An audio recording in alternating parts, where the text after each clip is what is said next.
She woke up inside the Forbidden City. Not the noisy, crowded Beijing you might imagine today, but a world wrapped in soft morning fog, where even the birds seemed to whisper. Outside her wooden window, the first rays of sunlight slid across the golden roof tiles, turning them into sheets of quiet fire. The city beyond the red walls was just beginning to stir, but in here, the world followed its own slow rhythm, the rhythm of the emperor's breath. The palace courtyard smelled of sandalwood and morning dew. Somewhere in the distance, a drum sounded. Boom, boom, boom. The imperial signal for dawn. Every morning, that sound told thousands of people it was time to rise. Soldiers, cooks, servants, eunuchs, and concubines, all living in neat, layered silence. No one dared be late. Even the sparrows seemed to know their place. She sat up slowly on her thin mattress, the silk cover cool against her skin. The room was simple, yet heavy with decoration. Carved screens, faded paintings of cranes, and a single bronze mirror that had seen too many faces. It was her new home. She wasn't born here, of course. No one ever was. She came from a small town days away from the capital, where her mother taught her how to bow properly and smile politely. Two skills that, apparently, could change a girl's entire future. And now here she was, a young woman inside the most secret place in the empire, where the walls had ears and the doors had memories. Outside, a servant girl whispered, "Mistress, it's morning," as if the world already didn't know. The servant helped her dress in layers of silk that weighed almost as much as her worries. Pale pink today, gentle and proper, nothing too bold. Her hair was twisted up, pinned with jade that felt cold against her scalp. Every detail mattered. The wrong color, the wrong ribbon, even a wrong glance could mean trouble. The Forbidden City loved order more than love itself. When she stepped outside, the air was crisp. The courtyard was nearly empty, except for a few palace maids sweeping leaves that had somehow dared to fall out of season. The sound of broom bristles against stone echoed softly, the soundtrack of another careful day. From a nearby corridor, she caught sight of a line of eunuchs hurrying toward the Hall of Supreme Harmony, their long sleeves flapping like tired wings. They never spoke loudly, only bowed, nodded, and vanished into the mist. Everyone here moved like ghosts trained in etiquette. The sun rose higher, revealing a place so beautiful it almost looked unreal. Roofs curved like dragons. Stone lions guarded gates that no one crossed without permission. Ponds reflected the pale sky, their stillness broken only by the slow glide of a carp. Everything was perfect, and yet underneath it all felt lonely. The Forbidden City was grand, yes, but it was also a golden cage. Once you entered, you didn't leave, unless history itself decided to set you free. She remembered her arrival just a few nights ago. The main gate, taller than any building she'd ever seen, had opened with a heavy creak. Inside, the light dimmed, the air thickened, and she'd realized she wasn't just walking into a palace. She was walking into a story that already had too many characters. The senior attendants had lined up to greet the new arrivals. Their faces were polite but unreadable, as if carved from porcelain. They looked at her like someone inspecting a vase. Beautiful, perhaps, but easily replaceable. She had bowed until her neck hurt, smiled until her cheeks ached, and promised herself to remember the first rule of survival here: never speak before spoken to. Now, standing in the courtyard, she tried to remember what freedom smelled like. Maybe it was the scent of her mother's cooking, or the dust of the countryside after rain. Here, everything smelled of incense and order. A palace maid appeared with a tray of breakfast, rice porridge, pickled vegetables, and tea. Not bad, she thought, but not exactly thrilling either. Still, she was grateful. In this place, gratitude was safer than complaint. As she ate, she noticed a bird perched on the edge of the roof, staring down at her. It tilted its head, as if curious about the strange humans who lived in constant silence. "You're lucky," she murmured softly. "You can fly out whenever you want." The bird didn't answer. It just blinked, unimpressed, and flew away, probably to gossip about her with the others. She smiled a little. Humor was her secret armor here. If she couldn't laugh, she'd surely cry. And tears were dangerous things in a palace where smiles were currency. A bell rang in the distance. Morning inspection. Time for every concubine and maid to stand in line, neat and wordless, while an older attendant checked for proper behavior. Bows must be deep, eyes must stay down, and hearts must stay quiet. She joined the others in a long corridor. The women were arranged like porcelain dolls, each one beautiful, each one nervous. The higher-ranked concubines barely acknowledged her. The lower ones pretended not to exist. It was a strange kind of sisterhood, polite competition dressed in silk. The inspection went smoothly. No one fainted, no one argued, and no one smiled too much, which apparently was a thing. Smiling too much made you seem suspicious. So she kept her expression mild, and her thoughts even milder. When it ended, she was free. Well, as free as a concubine could be before lunch. She wandered back toward her quarters, walking slowly so her embroidered shoes wouldn't make noise. The palace around her glowed in the morning light, like a painting coming to life. The walls whispered stories of emperors and lovers, of secrets buried beneath layers of red paint. She paused beside a pond where lotus flowers floated lazily on the surface. The water was so still she could see her reflection. Young, uncertain, but calm. "You're inside history now," she told herself quietly. "Try not to trip." For a moment, she almost felt proud. Not many people ever saw what she saw, touched what she touched, or lived behind these walls. The Forbidden City wasn't just a palace.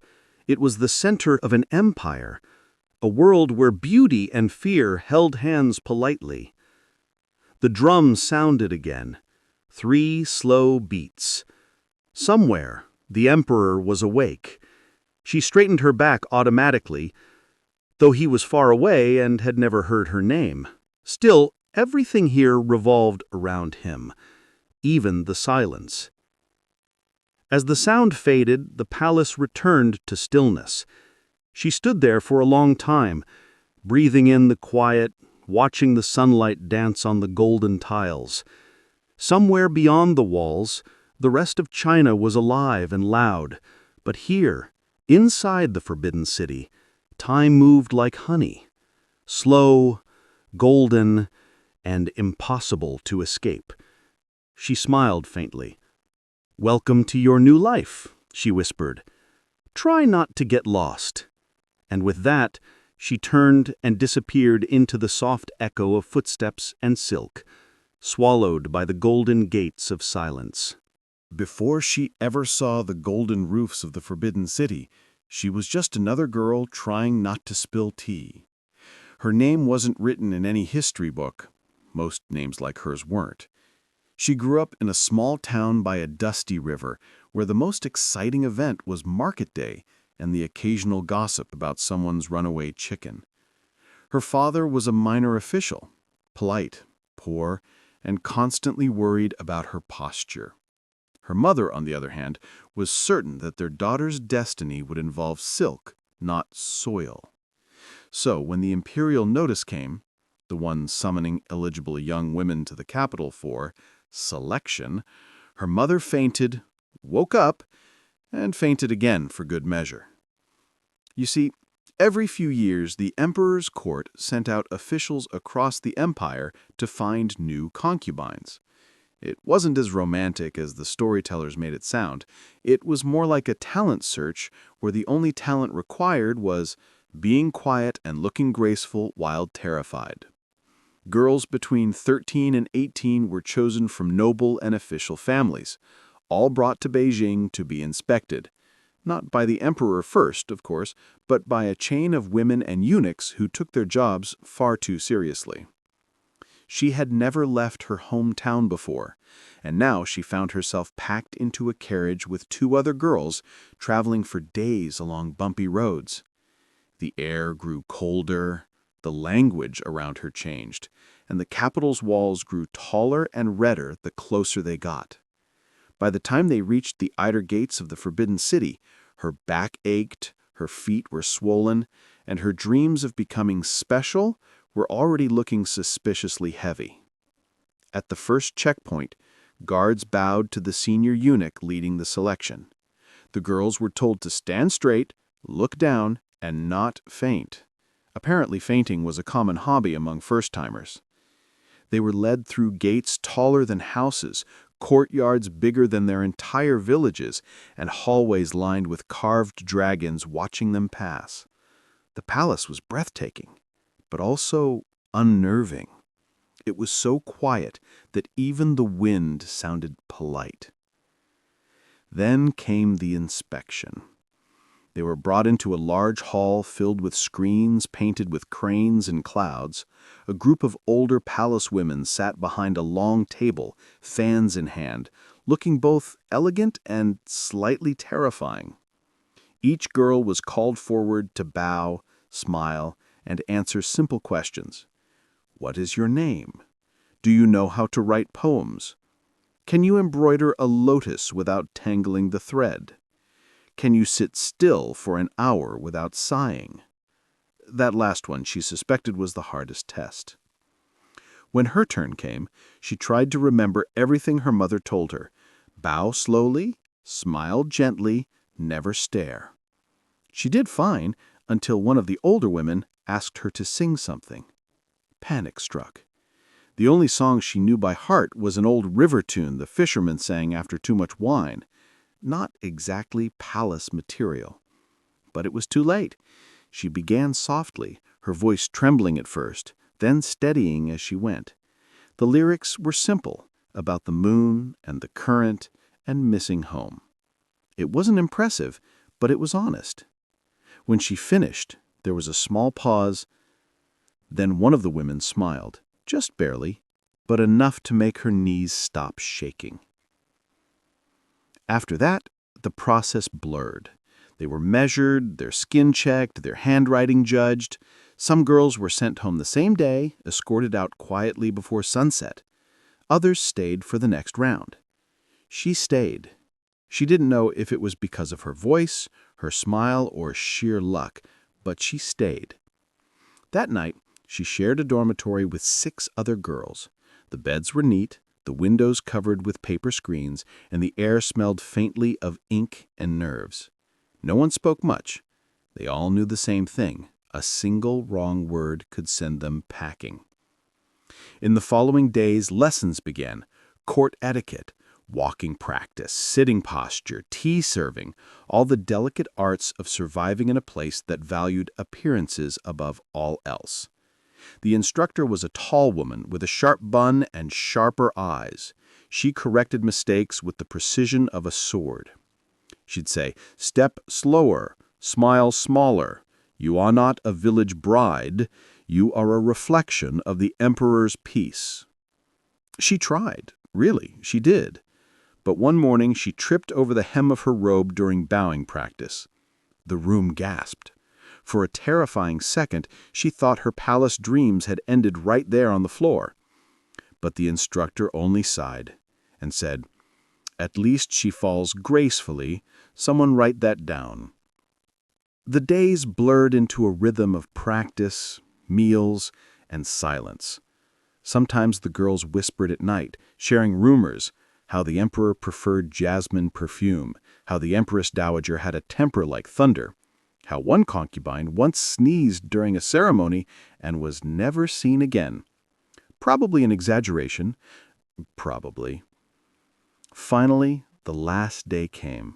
The emperor's attendants would choose which women would remain in service and which would return home.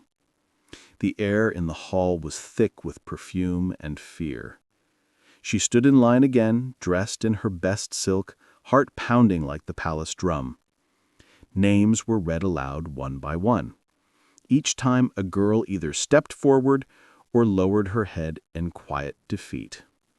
Then, her name. She looked up, half disbelieving, as a eunuch nodded for her to step forward.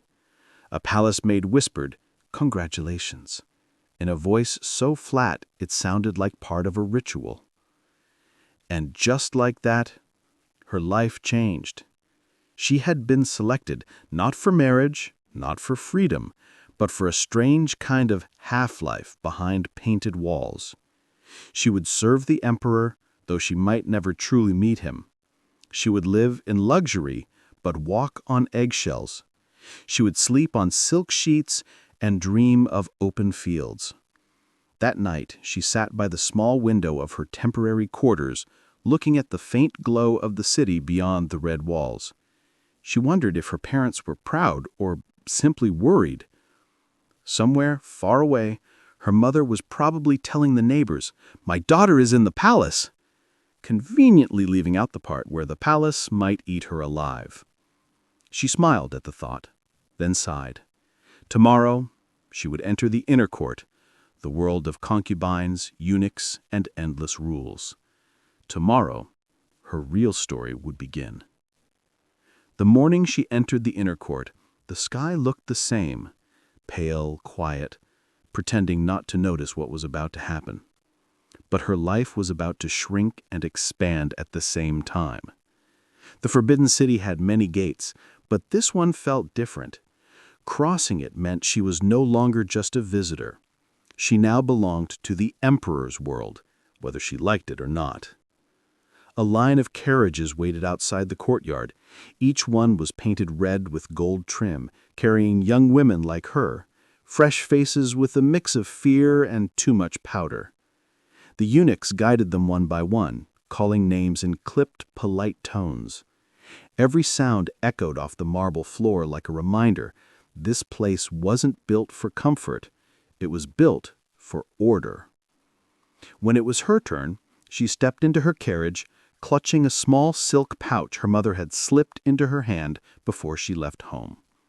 Inside was a single coin and a bit of dried jasmine.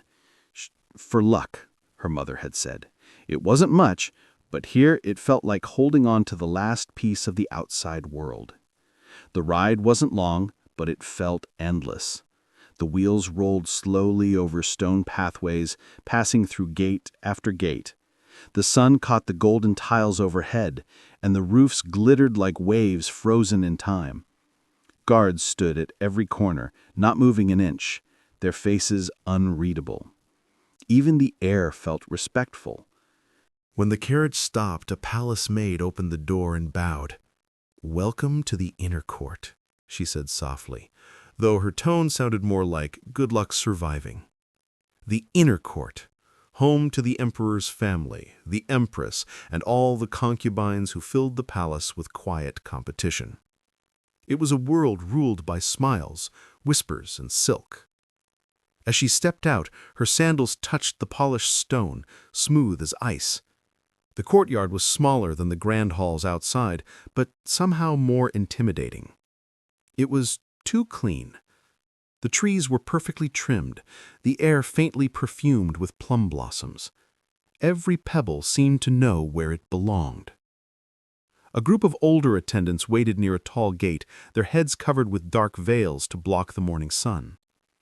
One of them, clearly in charge, raised her fan and began speaking. "From this day forward you will observe silence, respect, and obedience. The emperor's peace depends on your behavior." Translation: no gossip, no mistakes, no personality. Each girl was assigned quarters, small but tidy rooms clustered around different courtyards. Her own quarters were modest, decorated with a few scrolls, a wooden table, and a vase that probably cost more than her entire family's house. Her maid, a shy girl named Lian, showed her around. "This way, mistress," she said softly, pointing toward the main walkway. "That building is for the higher-ranked ladies. That one is for us common ones." "Common ones?" she asked, raising an eyebrow. Lian shrugged. "Everyone's common until they aren't." Fair point. Inside her quarters, she tried to breathe. The air smelled faintly of rose oil and old wood. Her bed was narrow but covered with silk. On the table sat a cup of warm tea that no one had poured. "They must have ghosts for servants," she muttered.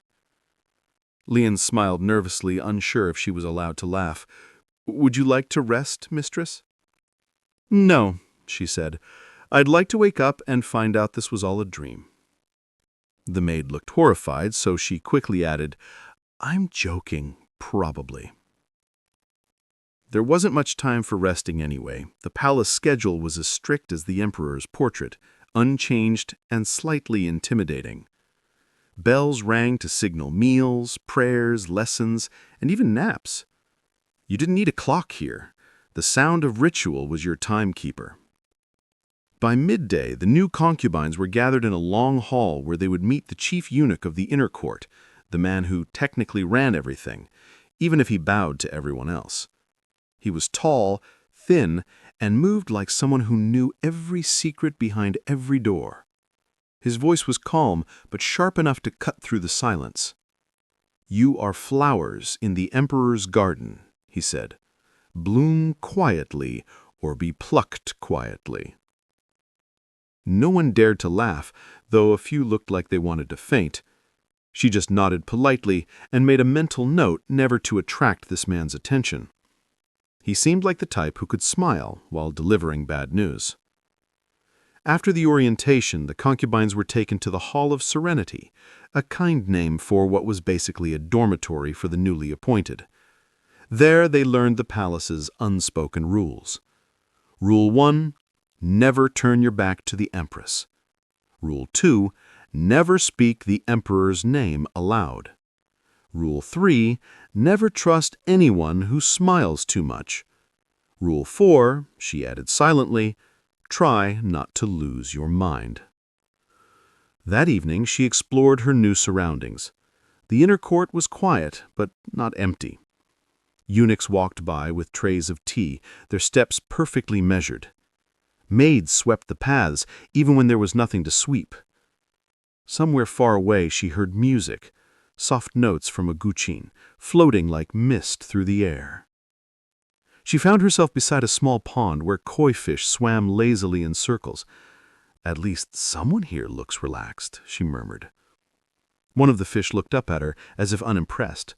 "Fine," she said, "don't stare. You're prettier anyway." It was strange how peaceful everything looked, even though everyone seemed one mistake away from panic. The calm was almost suspicious, like the hush before a storm that never ended. When night came, the palace transformed. Lanterns glowed along the walkways, their reflections trembling in the ponds. The air cooled, carrying faint laughter from distant halls. The stars above looked close, yet somehow unreachable, like everything else here.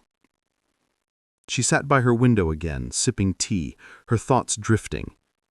Somewhere in this massive maze of gold and silence, the emperor was dining, surrounded by people who spoke in whispers and bowed too much. Did he ever notice the world he owned? Did he know how many lives waited quietly for him to glance their way? I doubt it. But still, there was something thrilling about being here. Dangerous, yes, but thrilling. Like standing at the edge of a dream that could turn into a nightmare at any second. Lian came in quietly to light another lantern. "Mistress, tomorrow you'll meet the higher ladies," she said softly. "Wonderful," I replied dryly. "Do they bite?" "Only if you shine too brightly," she said with a tiny smile, before bowing and leaving. I laughed under my breath. "Then I'll be as dull as a rock," she whispered. Outside, a faint wind moved through the red corridors. Somewhere a bell rang, a signal that the emperor was retiring for the night. Every sound here meant something. Every silence did too. She lay down listening to the soft hum of the palace. It was strange. Even when nothing happened, it felt like everything was happening. The Forbidden City didn't need to move fast. It just needed to breathe, and everyone inside learned to breathe with it. As her eyes grew heavy, she thought again of her mother's words. Be graceful. Be careful. Be small. She smiled faintly. Well, Mother, she murmured, so far I've managed 2 out of 3. And then she drifted off, somewhere between fear and wonder, while the Forbidden City dreamed around her, silent, endless, and golden. When she woke the next morning, the palace was already alive.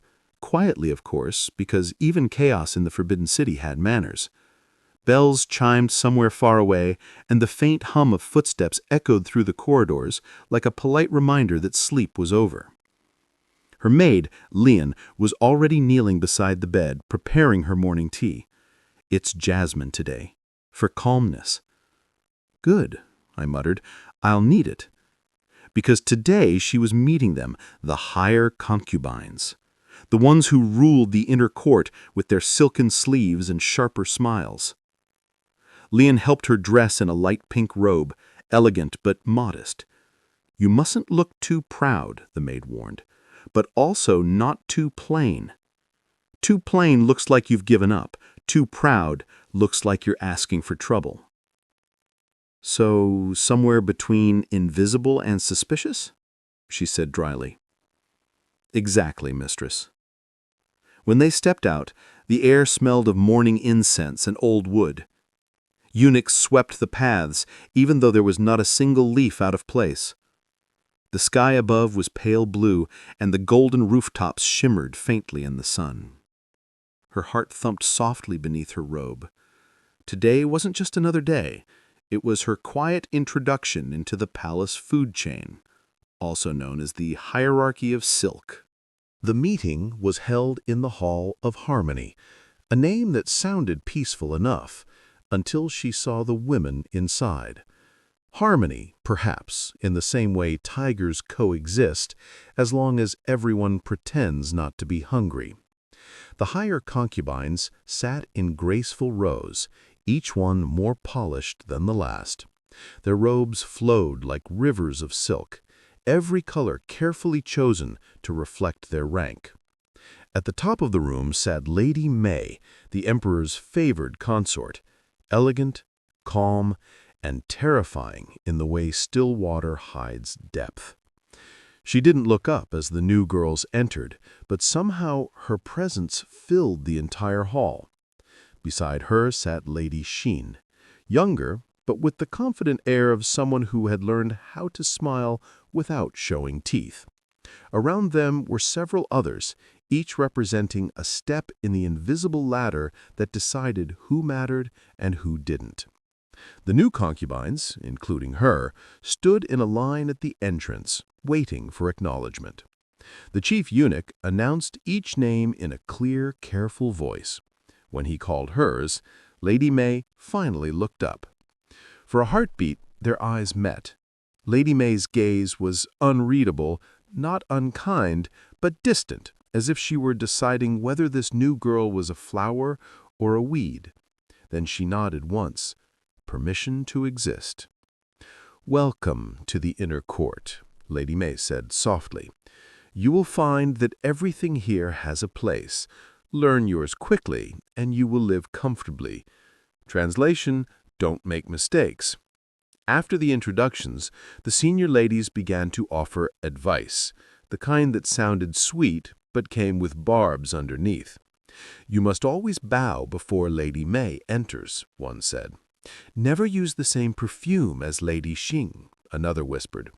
And don't wear yellow, that's the emperor's color, unless, of course, you'd like to be executed fashionably.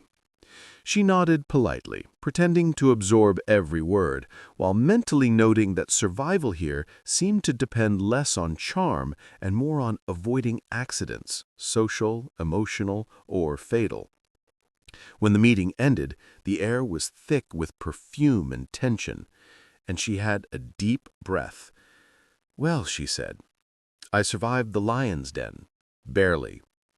Leon smiled. "You did well, mistress. You didn't faint."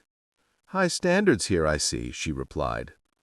Over the next few days, she began to understand how the hierarchy worked. It wasn't written anywhere, but everyone followed it like scripture. At the top sat the Empress, the moon around which every other star revolved. Beneath her were the noble consorts, the pure consorts, the concubines, and finally the talented ladies, the newcomers, the hopefuls, the ones who hadn't yet learned how to sleep with one eye open. Even the maids had ranks. Some served tea, others carried messages, and a few were trusted with secrets, though, in truth, everyone here was a secret waiting to be discovered. Meals followed the same order. The higher your rank, the more dishes appeared on your table. The lower, the more watery your soup. Once Leon whispered while serving her rice, "Lady Xin has 12 dishes for breakfast. You have 4. She looked down at her bowl and said, "4? That's generous. At home, I had to share 1 egg with my brother." Leon giggled again, a rare, bright sound in a place built on silence. But hierarchy wasn't only about food or rooms. It was about attention. When the emperor passed through the courtyard, everyone bowed low. The high-ranking ladies were sometimes allowed to greet him. The others simply lowered their eyes and tried not to breathe too loudly. One afternoon, as she was walking near the koi pond, she saw Lady May sitting beneath a willow tree, painting quietly. The consort's robe shimmered like water. 2 maids stood beside her, fanning her gently. Without thinking, she paused, curious. Lady May noticed and smiled faintly. "You are the new one," she said. "Yes, my lady," she replied, bowing quickly. Lady May's brush moved across the paper like a whisper. "The palace is like this pond, still on the surface, full of movement underneath. Remember that." She nodded. "I'll try, my lady." Lady May looked up then, eyes soft but knowing. "Try not to try too hard. The ones who struggle too loudly tend to sink first." Then she returned to her painting, and the conversation ended as quietly as it began. That night she wrote those words in her mind over and over. Still water, quiet struggle. Maybe that was the secret of surviving here, not fighting the current, just learning how to float. The lanterns flickered as the wind moved through the courtyard. From somewhere deep within the palace, a bell rang again. The same sound, the same rhythm, the heartbeat of a world that never really slept. She lay down on her silk bed, the soft sheets whispering beneath her. Leon extinguished the last candle and said, "Tomorrow is the Empress's tea ceremony. You'll see everyone again." "Wonderful," she murmured. "Another round of polite survival." Leon giggled sleepily. "Just smile, mistress. Smiling hides everything." She turned toward the ceiling and whispered, "Then I'll be the happiest prisoner in China." And for the first time since arriving, she laughed quietly to herself. Because in the Forbidden City, laughter wasn't rebellion, it was self-defense. Morning sunlight slipped through the lattice windows like golden silk threads, lighting up the room in gentle patterns. The palace was unusually still, too still even for a place that measured time by whispers. Everyone was waiting. Today was the Empress's tea ceremony, the most delicate performance in the Forbidden City. For most people, tea was just tea. For the women of the inner court, tea was politics in a porcelain cup. Leon was already fussing around her, adjusting every fold of her robe. "The color must be soft, mistress," she murmured. "Nothing bold. The Empress dislikes loud shades. It said she once sent a lady away just for wearing coral pink." "She exiled someone over pink?" she asked, blinking. Leon nodded seriously. "It was very bright pink." "Noted," she sighed. "No bright anything." Today she wore a robe of pale lavender silk, simple yet graceful. Her hair was arranged in a low bun, adorned with one jade pin. No more, no less. In the Forbidden City, too much beauty could be dangerous. It was safer to look quietly elegant, like a painting no one dared to criticize. The ceremony took place in the Palace of Heavenly Purity, the Empress's residence and the heart of her power. The name made it sound peaceful, but the moment she stepped through the gates, she felt the weight of the room. Everything here gleamed, the marble floors, the gold filigree, even the servants' shoes. Dozens of women were already gathered, standing in perfect formation. The air shimmered with the scent of sandalwood and jasmine. No one spoke above a whisper. At the far end of the hall sat the Empress, framed by golden screens painted with cranes and clouds. She looked calm, serene, and utterly untouchable, like a statue that had learned how to breathe. Her robe was white and gold, simple, yet somehow more magnificent than all the others combined. When the chief eunuch announced her arrival, the women bowed in a single wave of silk. She followed, lowering her head until she could see nothing but the edge of her own sleeve. "You may rise," the Empress said softly. Her voice wasn't loud, but it carried across the hall, smooth, measured, like someone who had never been interrupted in her life. The ceremony began. Servants moved like shadows, bringing in trays of porcelain teapots, each painted with tiny golden dragons. Every step, every gesture was part of a ritual older than most dynasties. The tea wasn't just to drink, it was a symbol of purity, loyalty, and obedience. The Empress lifted her teacup first, her movement slow and perfect. The rest followed, imitating her precisely. Lift, inhale, sip, lower. Even the sound of the porcelain touching the table was controlled, soft and uniform, as though the entire room breathed in rhythm. She tried to match them, moving gracefully, though her hand trembled just slightly. Leon, standing behind her, noticed but said nothing.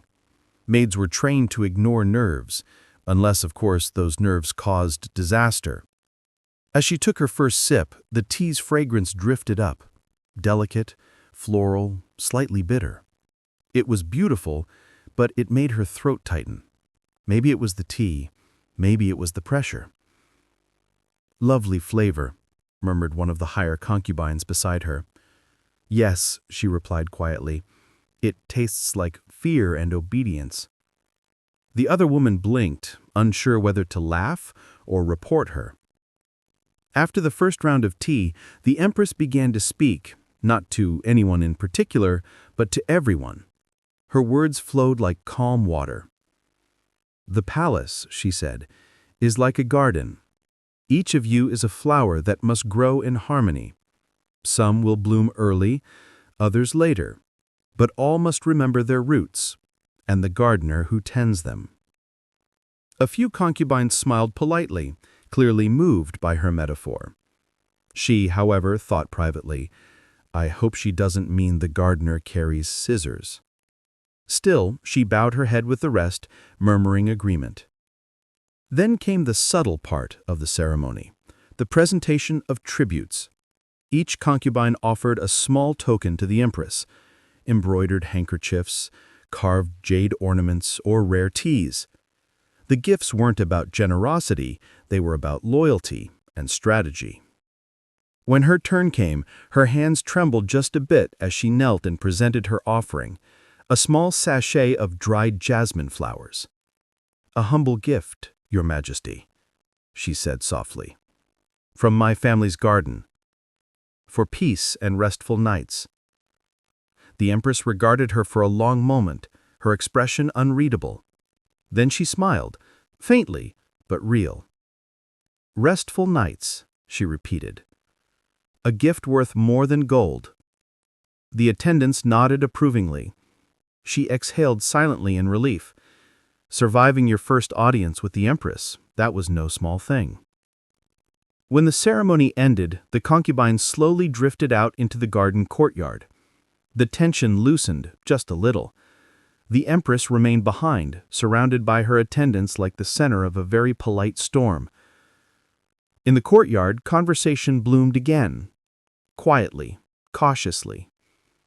"She liked your gift," whispered one of the other new concubines, smiling. "Or she's very good at pretending," she replied. "Either way, I'll take it." Lady Xin passed by with a small entourage, her sleeves glimmering in the sunlight. "A clever choice," she said smoothly. "Jasmine is calming. We could all use calmness here." "Thank you, my lady," she said politely, though she could feel the subtle warning hiding beneath the compliment. Don't get noticed too much. Because in the Forbidden City, attention was both treasure and poison. Later that afternoon, she and Leon sat by the window of their quarters, watching the breeze stir the branches of the plume trees. The ceremony had left her exhausted, not physically, but emotionally, like she'd been balancing on a wire all morning. Leon poured her more tea and said quietly, "The Empress smiled at you, mistress. That is rare." "Or dangerous," she murmured.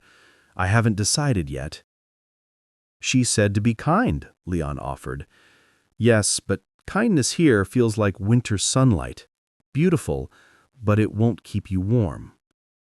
The maid looked at her with wide eyes. "You think too much, mistress." "I have to," she said, smiling faintly. "It's safer than speaking too much." They sat in silence for a while, listening to the distant hum of the palace. Somewhere a zither played softly, somewhere else a door closed with a sound like the end of a sentence. That night, as she lay on her silk bed, she thought of the Empress. Calm, graceful, and powerful in a way that didn't need to raise its voice. She admired her, but also feared her. The Empress's smile was like her tea, warm at first, but with a taste that lingered long after the cup was empty. She turned on her side, whispering to herself, "A garden of flowers, all waiting for sunlight that may never come." Outside, the moon hung over the Forbidden City, silver and silent, watching over the countless women dreaming the same dream, to be seen, even for a moment, by the man they might never truly know. And as the night deepened, she drifted off again, calm, uncertain, but strangely at peace. Because in this golden prison, surviving one more day was victory enough. The Forbidden City looked calm from the outside. Rows of golden rooftops, neat courtyards, quiet halls. But inside those walls, words moved faster than footsteps. Whispers had wings here. And even though no one shouted, everyone heard everything. It began softly, like ripples on a pond. One morning, as she sat by her window drinking tea, Leon rushed in, eyes wide. "Mistress, have you heard?" She blinked sleepily. "Leon, this is the Forbidden City. I'm always hearing something. Which secret are we pretending not to know today?" "The Emperor," Leon whispered dramatically. "He visited Lady Xin last night." "Ah," I said, stirring my tea. "So that's why everyone is walking around like their slippers are on fire." Leon nodded. "The servants are already gossiping. They say he stayed until dawn." I smiled faintly. "Well, good for Lady Xin. Maybe she'll share the sunlight with the rest of us." But of course, that's not how it worked here. In the inner court, one night of attention could change everything. A glance, a visit, even a rumor. They could lift a woman to power or bury her in silence. And where power existed, whispers followed. Later that day, as I walked through the plume garden, I could feel it. The subtle change in the air. Conversation stopped when I passed. Fans fluttered, and eyes flicked away too quickly. The concubines were smiling more than usual, the kind of smiles that hid teeth. Even the maids seemed restless, their usual quiet steps turning hurried. I passed by 2 young attendants arranging flowers near a pavilion. "Lady Xin must be pleased," one whispered. "They say the emperor gave her a new hairpin made of gold." "Hush," the other said quickly. "Walls have ears." I smiled to myself as I walked by. "Not just ears," she thought. "They have very good memories, too." That evening, Lady Mai called for an informal gathering in her residence. It wasn't a command exactly, but when the emperor's favored consort invited you, you didn't say no. The hall was lit softly with lanterns shaped like lotus flowers. Incense curled in the air like lazy smoke dragons. A few women sat in graceful silence, sipping tea. Lady Mai entered last, her expression calm as always. "Sisters," she said, "it's good to see you all so peaceful." Peaceful was not the word anyone would use. You could almost hear the gossip crackling beneath the surface. After a few polite exchanges about the weather, poetry, and embroidery, the safest topics in China, Lady May smiled. "I heard our emperor has found comfort in music lately. Lady Xin plays the guqin beautifully, does she not?" The silence that followed was thick enough to chew. One of the lower-ranked ladies spoke nervously. "Yes, my lady, she plays very sweetly." "Sweetly indeed," Lady May murmured, her smile not quite reaching her eyes. "Perhaps too sweetly." No one said a word after that. Everyone suddenly found their teacups fascinating. When the gathering ended, she walked back to her quarters under the silver glow of the lanterns. The palace looked so peaceful at night, too peaceful for all the emotions hiding inside it. Leon followed quietly, her little lamp swinging with each step. "Mistress, what did Lady May mean?" "She meant," she said softly, "that sweetness can turn bitter very fast." Leon frowned. "So, should we not be sweet?" "No, Leon. We should just be careful who we offer sugar to." Days passed, and the whispers didn't fade. They multiplied. Some said Lady Xin had sung for the emperor by moonlight. Others claimed she'd received a private garden pavilion. One servant swore she saw Lady May's attendants burning a letter at midnight. Truth and rumor danced together so closely that even the walls must have been confused. One afternoon, as she was practicing calligraphy in her courtyard, a maid from another residence stopped by with a polite bow. "Mistress, Lady Xin requests your presence for tea." I raised an eyebrow. "Mine? Why?" "I don't know, mistress, but she said she would be honored." "Honored or curious?" she murmured. "Hard to tell these days." Still, she went. Lady Xin's quarters were grander than before, freshly redecorated with silk curtains and golden vases. The scent of lotus flowers filled the air. Lady Xin sat at a low table, smiling like someone who knew she had the emperor's ear and everyone else's attention. "Please, sit," she said sweetly. I bowed and took my place opposite her. The tea was served, delicate, fragrant, and probably more expensive than her entire hometown. "I'm told you've been quite popular among the maids," Lady Xin said pleasantly. "They say you speak kindly to them." "Only because they know where my shoes are," I replied lightly. She laughed, though her eyes didn't. "Kindness is rare here. I admire it, but I must warn you, it can also be misunderstood." "How so?" "In the palace," Lady Xin said softly, leaning closer, "kindness can look like weakness." I smiled back, meeting her gaze evenly. "And power can look like loneliness." For a moment, neither woman spoke. Then Lady Xin laughed again, genuinely this time. "You're braver than you look." "Bravery," she said, "is often just good timing." When she returned to her quarters that evening, Leon was waiting, practically bouncing with curiosity. "Well, what did she say?" She gave me tea and advice, the dangerous kind. Leon frowned. Should I worry? Always, she said with a tired smile. That's how we stay alive. Later that night, the palace was hushed. Only the sound of wind brushing through the bamboo broke the silence. She sat by her window, writing in her head again. The palace breathes secrets, she thought. Everyone whispers, even when they smile. The walls remember, the floors listen, and the air carries rumors like perfume. She watched a single lantern flicker across the courtyard. Someone still awake, someone still scheming. She wondered if the emperor knew about the quiet wars fought beneath his golden roof. Probably not. Or maybe he did and just found it amusing. In the end, it didn't matter. The real power here didn't sit on the throne. It walked behind silk curtains, spoke in whispers, and smiled while planning the next move. As the moon rose higher, she blew out her candle. "Good night, Leon," she said softly. "Good night, mistress," came the sleepy reply from the next room.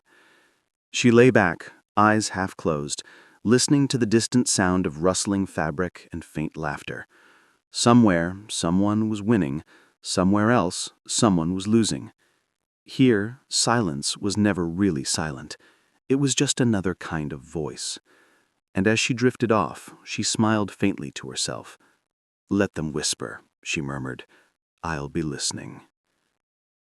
In the Forbidden City, no one handed out rules for survival. You just had to notice them, whispered in corridors, hidden in glances, tucked behind polite smiles.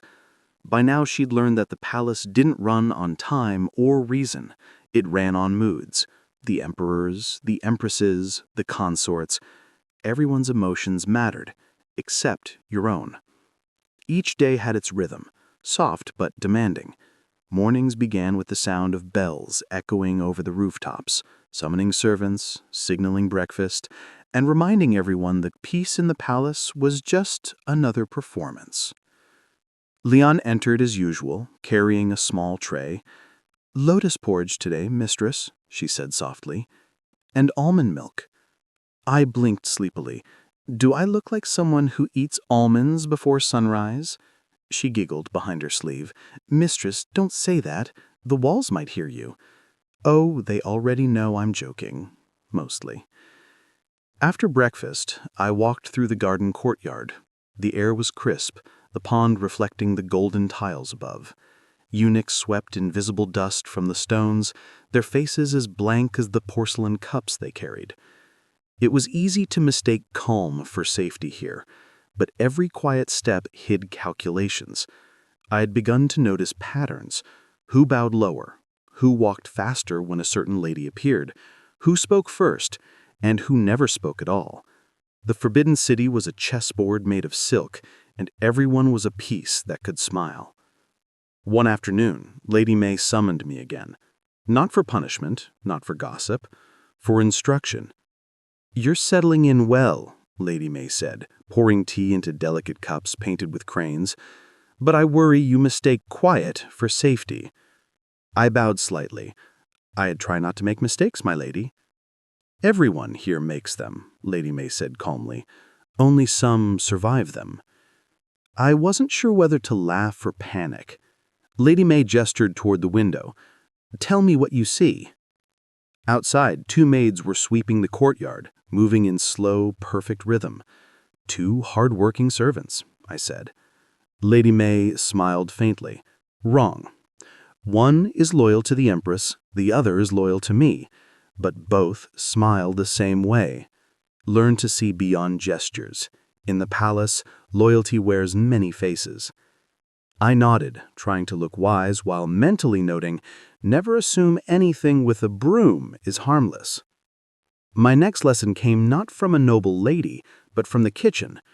One evening, Leon brought dinner, rice, vegetables, and soup fragrant with ginger. "Mistress, the cook says Lady Shin's food tester fainted today." I raised an eyebrow. "Tester?" "Yes, mistress. The higher ladies have someone taste their food first, in case of poison," I finished. "Lovely." She looked down at her bowl. suddenly suspicious of how friendly the soup smelled. "Leon, remind me to be less charming from now on. I'd like to stay uninteresting and unpoisoned." The maid nodded solemnly. "I will, mistress, but you're already interesting." "Don't flatter me," she said, grinning. "It's bad for digestion." There were also smaller lessons, invisible but vital. Lesson 1. Never walk too quickly. It made you look nervous. Lesson 2. Never walk too slowly. It made you look lazy. Lesson 3. Never speak when two higher ladies are laughing. You'd never know if you were the joke or about to become it. Lesson 4, her personal favorite. Always look like you're going somewhere important, even if you're just lost. A few days later, while passing through the Hall of Longevity, she overheard two concubines arguing quietly behind a screen. "Lady Shin thinks she's untouchable now," one whispered. "She won't be for long. Even favor fades faster than perfume here." She pretended not to hear and kept walking, but those words stayed with her. Favor fades faster than perfume. It was true. The emperor's attention was a flame, bright, beautiful, and dangerous to hold. Maybe that's why so many of the women here painted their faces so carefully and smiled so hard. They were all just trying to reflect the light before it moved on. That night, she sat by the window again, watching the lanterns flicker across the courtyard. The air was cool, filled with the scent of night-blooming flowers. Leon entered quietly with her usual concern. "Mistress, you've been thinking again," she said gently. "Can you tell?" she asked. "You have that look, the one where your eyes go far away." She smiled. "I was just wondering, how does anyone really survive here?"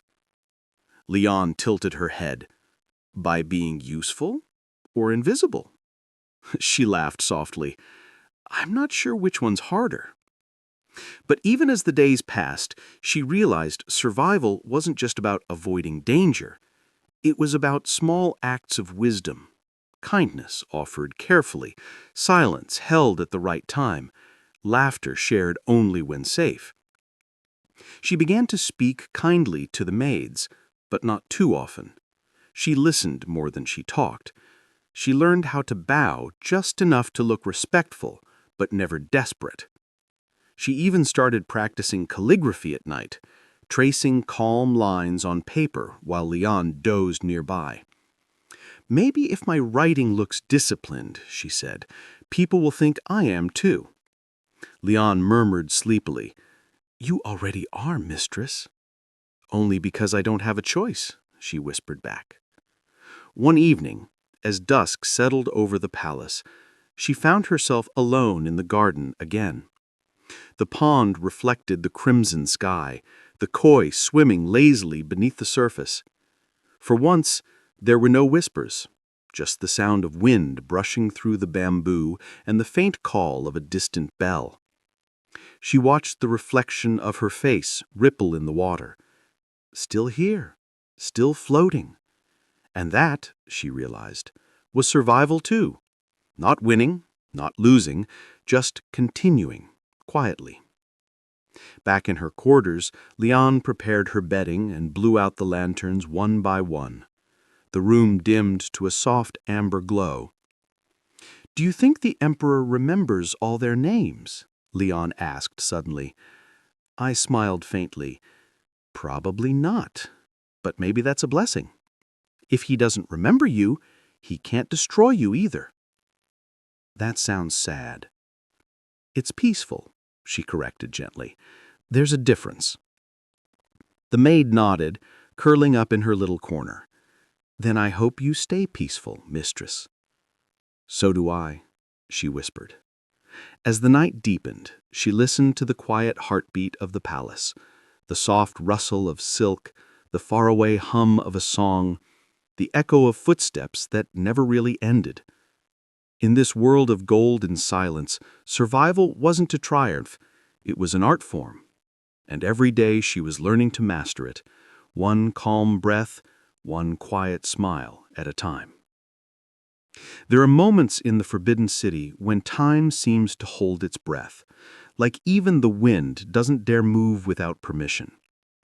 That was how it felt the first time she saw the Emperor. It happened on an ordinary morning, the kind that began with tea that was too hot and gossip that was too cold. She was standing in the courtyard outside the Hall of Harmony, waiting for Lady May, when the hush fell. It started at the edges, a tremor through the servants, a ripple through the air. Then the eunuchs appeared, straight-backed and silent, their silk shoes whispering across the stones. Behind them came guards, officials, and finally, him, the Son of Heaven. She had imagined this moment 100 ways: thunder, drums, fire. But no, the Emperor didn't need sound to be noticed. His presence was enough to bend the world around him, like sunlight through glass. His robes shimmered gold and black, patterned with dragons that seemed to move as he walked. He wasn't smiling, but he wasn't frowning either.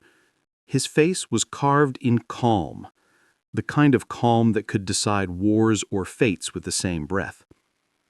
And then he looked up. For the smallest second, their eyes met. Her first thought was that it wasn't even possible. Surely he didn't see me, she told herself. She was nobody, a new concubine with barely a name, standing half-hidden behind a pillar. But that glance, brief, quiet, unhurried, was enough to turn her whole world upside down. Her heart stuttered like a nervous drum. Her fingers twitched against the silk of her robe. She looked down, pretending to adjust her sleeve, but it was too late. The air around her had changed. Lady May's voice broke the silence. "Don't stare, child," she whispered sharply. "I wasn't," she said quickly. "You were. But don't worry, he didn't seem displeased." Which was apparently the most dangerous kind of not displeased. Later that day, the story began to spread, the way everything did in the palace, faster than candlelight. "The Emperor looked at her," someone whispered in the washing room. "Looked or noticed?" another asked. "Same thing, isn't it?" "No. One leads to tea invitations, the other leads to enemies." By sunset, half the inner court knew about the glance. The other half pretended they didn't. Leon found her pacing the room, chewing her lip. "Mistress," she said nervously, "you've walked 10 circles." "I'm thinking," I muttered. "About what?" "About how to stop thinking. It's exhausting." The maid smiled faintly. "You could be flattered?" She shook her head. "No, that's for people who don't understand how fast flattery turns into trouble." That evening, the courtyard glowed under a wash of moonlight. A soft breeze played through the lanterns, making them sway gently like sleepy fireflies. She sat outside, tracing circles on the Remfer cup, watching the reflection of the moon ripple in the water. She wasn't sure what unsettled her more, that the Emperor might remember her face, or that he might not. Inside the palace, both could be dangerous. If he forgot her, she would fade like dust, a name swallowed by silence. But if he remembered, then eyes would follow, whispers would sharpen, and her quiet life would end before it began. The next morning, Lady May sent for her again. "You've caught the wind," Lady May said when she entered. "It will either lift you or break you." She frowned slightly. "I didn't mean to catch anything." "That's how it always starts." Lady May poured tea and gestured for her to sit. "The Emperor's attention is a blessing only until someone else wants it. Then it becomes a curse." She hesitated. "Should I avoid him?" Lady May smiled thinly. "Avoiding the Emperor is like avoiding the sun. You can't. You can only learn to stand in its light without burning." That sounded impossible, but then again, so did most things in this place. For days, nothing happened. No summons, no letters, no second glance. Just the usual rhythm. The same ceremonies, the same slow meals, the same endless politeness. She began to wonder if she'd imagined it. Maybe he hadn't looked at her at all. Maybe she'd caught the reflection of his gaze by mistake. But then, one afternoon, as she walked through the hall of tranquil longevity, she saw him again. He was meeting officials, his tone even and composed. Eunuchs stood at the sides like shadows. She stopped at the edge of the hall, careful not to draw attention, but his eyes shifted for just a heartbeat. Not long enough for anyone else to notice, just enough for her to know it wasn't an accident. That look, calm, measuring, curious, sent a quiet chill through her chest. Back in her quarters, she found Leon waiting, nervous as always. "Did he see you again?" Leon asked quietly. She hesitated. "Maybe." The maid's eyes widened. "Mistress, maybe you should pray tonight." She smiled faintly. "For what?" "For either good luck or good camouflage." That made her laugh, and the sound surprised even her. You might be right. That night she couldn't sleep. The palace outside was too quiet, the kind of quiet that made every thought sound louder. She lay awake, staring at the ceiling beams painted with dragons and clouds. Somewhere far away, a night bird called once, twice, then fell silent. She thought about that glance again, about how something so small could feel so heavy. It wasn't love, it wasn't fate, it was something stranger. The feeling of being seen in a place where everyone worked so hard to be invisible. Maybe that was what made it dangerous. She turned over, pulling the silk blanket up to her chin. "It's just a glance," she murmured to herself, but deep down she knew, in the Forbidden City, nothing was ever just anything. The Forbidden City loved whispers. It fed on them the way lanterns fed on oil. And lately, the whispers had found a new favorite topic: her. It started small, as all dangerous things did. A glance, a rumor, a pause too long in the Emperor's hall. One day her name was mentioned by the laundry girls. By the next, it had reached the kitchens. By the end of the week, even the gardeners seemed to bow a little lower when she passed. And in the palace, that could only mean one thing. Someone important was watching. She didn't want attention. She wanted peace, a full night's sleep, maybe an extra sweet bun at breakfast if the gods were generous. But peace was rare here, and sweets even rarer. Leon noticed first. "Mistress," she whispered one morning while brushing her hair, "everyone's been quiet lately. Too quiet." I raised an eyebrow. "You mean the peaceful kind of quiet, or the I'm plotting your downfall kind of quiet?" "The second one," Leon said quickly. "Definitely the second one." She sighed. "Lovely, just what every woman dreams of." That afternoon, Lady May sent word for her again. The summons came not through a servant, but a folded silk fan with a single chrysanthemum petal inside. Lady May's subtle way of saying, "Come immediately, but gracefully."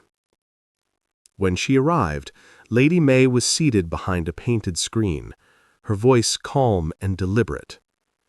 "Do you know what they're saying about you?" Lady May asked without looking up. "I've learned it's safer not to listen." "Then you're already wiser than most," Lady May replied. "But unfortunately, you must listen this time." She waited. "They say," Lady May continued, "the Emperor has asked who you are." Her stomach sank. "He asked?" "Twice." "Oh, I tried to sound casual. That's not so bad. Lady May's expression didn't change. Child, that's terrible. When the emperor asks a question, half the court starts inventing answers. Everyone wants to be the one who gives him the right story. She blinked. But I am the story. Not for long, Lady May said. Soon others will rewrite it for you.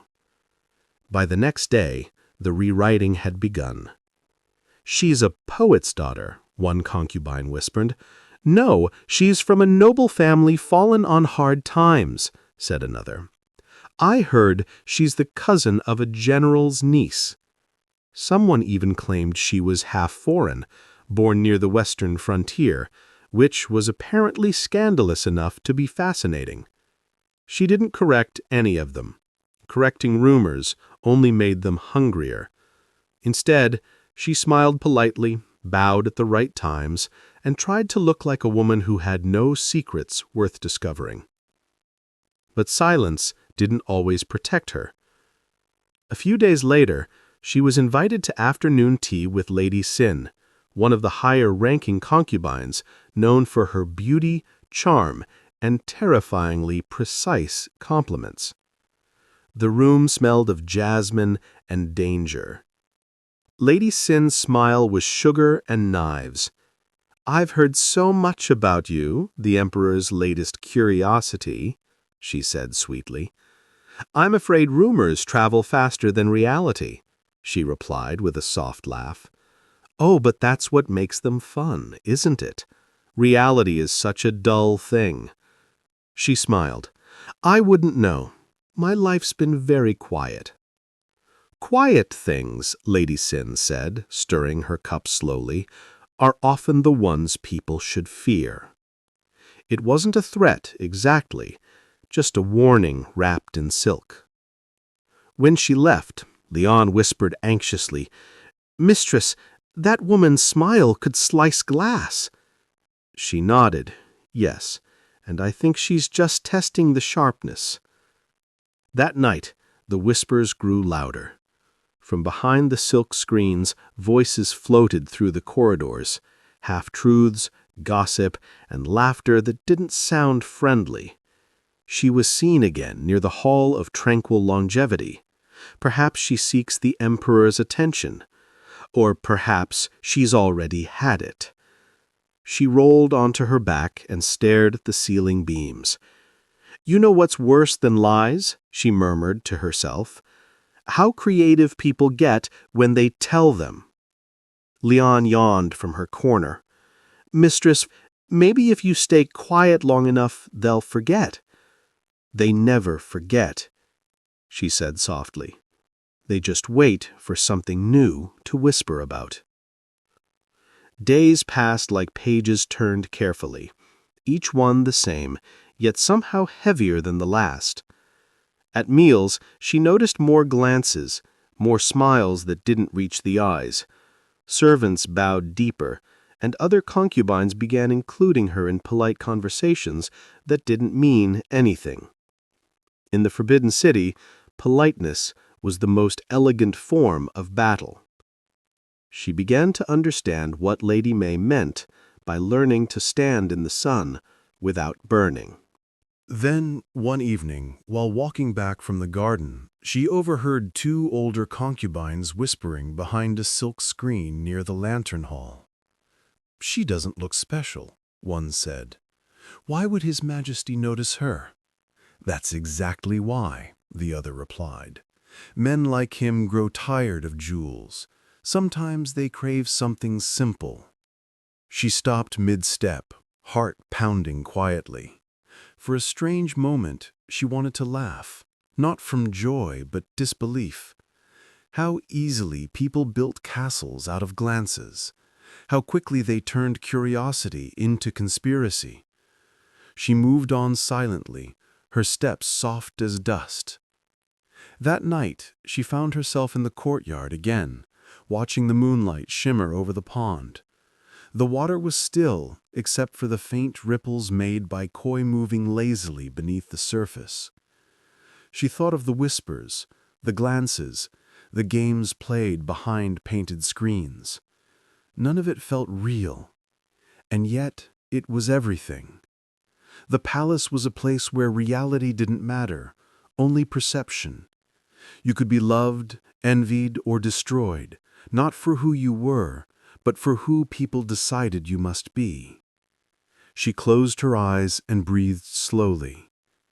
Maybe that's why the walls are so tall, she murmured to herself, to keep all the truths from escaping.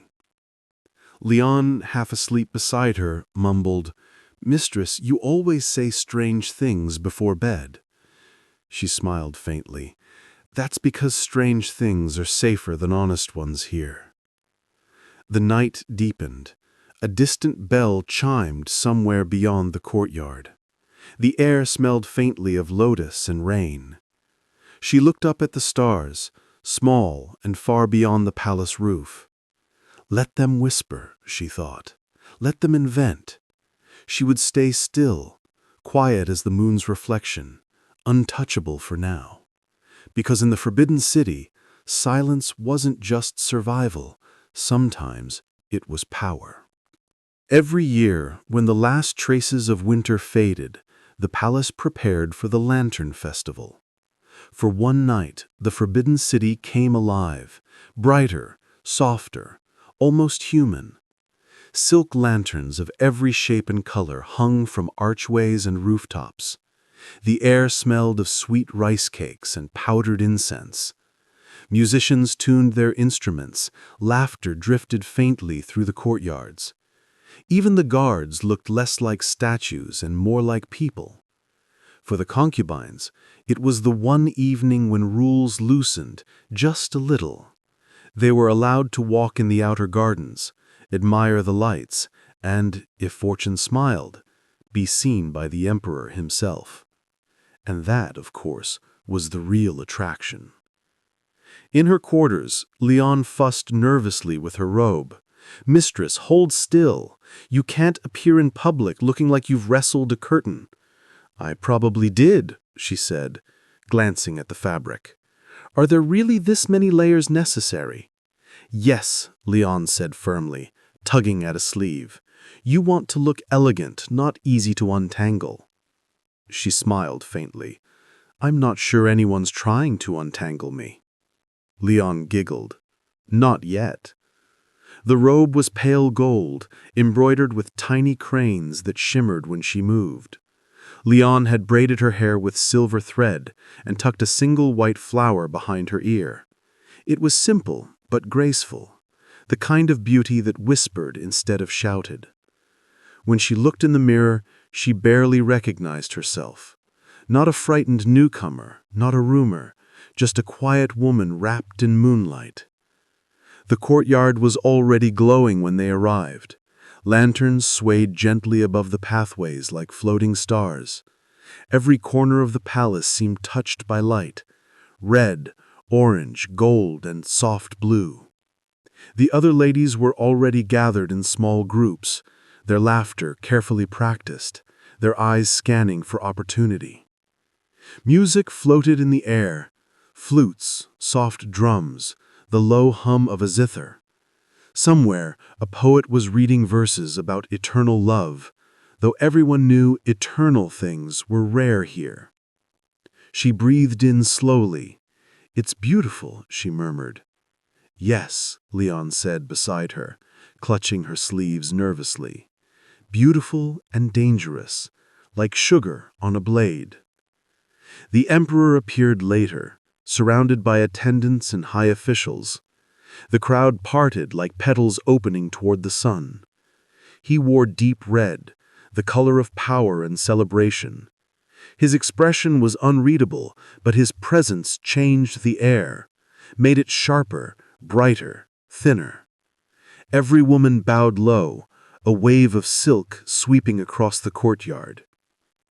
When she straightened, his gaze was already moving across the crowd, calm, steady, searching. And then for just a heartbeat, it paused. On her. Not long enough for others to notice, but long enough for her to feel it, that quiet, dangerous electricity again. She bowed her head quickly, pretending to adjust her sleeve. Leon whispered, "He saw you." "Don't say that," she murmured. "You'll jinx it." "I think it's already jinxed," Leon whispered back. As the night went on, the emperor made his slow circuit through the gardens, accepting greetings and poems from the noble ladies. Some offered him lanterns they'd painted themselves, red ones for joy, gold ones for prosperity, blue ones for wisdom. Each gift carried a hidden wish: notice me, remember me, choose me. She stayed near the edge of the crowd, quiet, watching. Her heart thumped softly like the distant beat of a drum. When her turn came, not planned but inevitable, Lady Mai gave her a small nudge. "Go on, a respectful greeting won't kill you." "Maybe not," she whispered back, "but it might ruin my peaceful anonymity." Lady Mai smirked. "Peace never lasts here, child. Best to enjoy the storm." She stepped forward slowly, holding a lantern of her own, plain white silk, painted with a single crane rising toward the clouds. When she knelt, the music dimmed slightly. The emperor accepted her lantern with a quiet nod, studying it for a moment. "Who painted this?" he asked, his voice calm, almost curious. "I did, Your Majesty." His eyes met hers briefly, steady, unreadable. "A crane," he said, "a symbol of longevity." "Yes, Your Majesty. And freedom." Something flickered in his expression, amusement, perhaps, or surprise. "Freedom," he repeated. "A rare wish in this place." "Even rare wishes deserve light," she replied.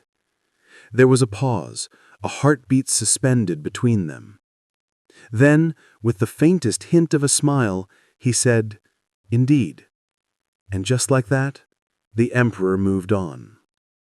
Lady Mai found her later, half hidden beneath a lantern tree. "You," she whispered, "are either the luckiest woman alive or the most reckless."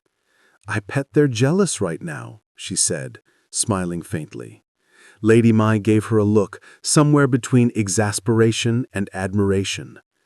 "Be careful, child. The brighter your lantern burns, the faster it draws moths." As the evening deepened, fireworks bloomed faintly above the rooftops, red bursts that shimmered and faded like dreams. She wandered through the garden, the glow of the lantern soft against her skin. The air was cool now, carrying the faint scent of jasmine and smoke. Everywhere she looked, the palace seemed almost gentle, its sharp edges hidden under light. For once, it didn't feel like a cage. It felt like a dream she wasn't ready to wake up from. Leon found her staring at the reflection of the fireworks in the pond. "Mistress?" "Yes." "Do you think he'll remember you tomorrow?" I thought for a moment. Maybe, maybe not. But tonight, I think I'll let myself believe he might. Leon smiled. "That's a good wish." She looked at the floating lanterns drifting across the water, each carrying someone's secret hope into the dark. "Maybe it's enough," she whispered, "to just be one small light, even if no one remembers which one was yours." When the last firework faded and the crowd began to drift away, she stayed behind for a moment longer, her lantern still glowing faintly in her hands. The air was silent now, the garden emptied, the stars scattered like forgotten jewels across the sky. She placed the lantern on the water and watched it float away, slow, graceful, free. Somewhere far beyond the palace walls, it would burn out, but for now, it shone quietly, defying the dark. Just like her. The morning after the Lantern Festival, the palace seemed quieter, as if the night's laughter had drifted away with the smoke. Even the birds sounded gentler, as though afraid to disturb the delicate calm. She woke late, The sunlight filtered through the lattice windows, painting soft patterns on the floor. Leon was already bustling about, folding robes and muttering about spilled ink and wrinkled sleeves. "Good morning," she said sleepily. Leon turned, wide-eyed. "Mistress, you're awake. I was just—" "Scolding my wardrobe, I see." Leon blushed. "It needed discipline." She laughed softly, stretching. "So, has the world ended yet?" "Not yet," Leon said, "but the palace is buzzing again." "Ah," she sighed. "A new scandal?" Leon hesitated. "Not exactly. More like curiosity." That word again. Always dangerous in this place. By midday, curiosity took the shape of a parcel. Small, wrapped in red silk, delivered by a eunuch whose expression was carved from stone. "For the Lady of the White Crane," he announced. The title made her pause. Lady of the White Crane. The palace was already renaming her, it seemed. When she unwrapped the parcel, her fingers brushed against silk, soft, cool, and gleaming like moonlight. It was a robe, finely embroidered with golden threads forming cranes in flight. A card lay inside, its ink simple but precise. "In appreciation of artistry, ... H.M." Her heart skipped. His Majesty. Leon gasped. "Mistress, that's from the Emperor." "Yes," she said quietly, running her hand over the delicate stitching. "I can read." "What will you do?" "Exactly what anyone wise would do. Pretend it means nothing." Leon frowned. "But it's beautiful." "That's what makes it dangerous." She folded the robe carefully, placing it back in its silk wrapping.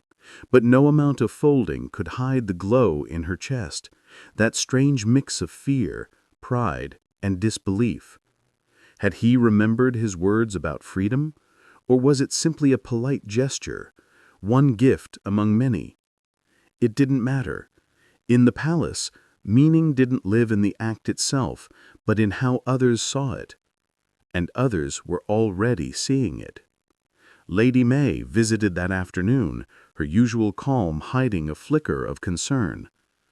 "So it's true," she said the moment she entered. "A gift from the Son of Heaven himself."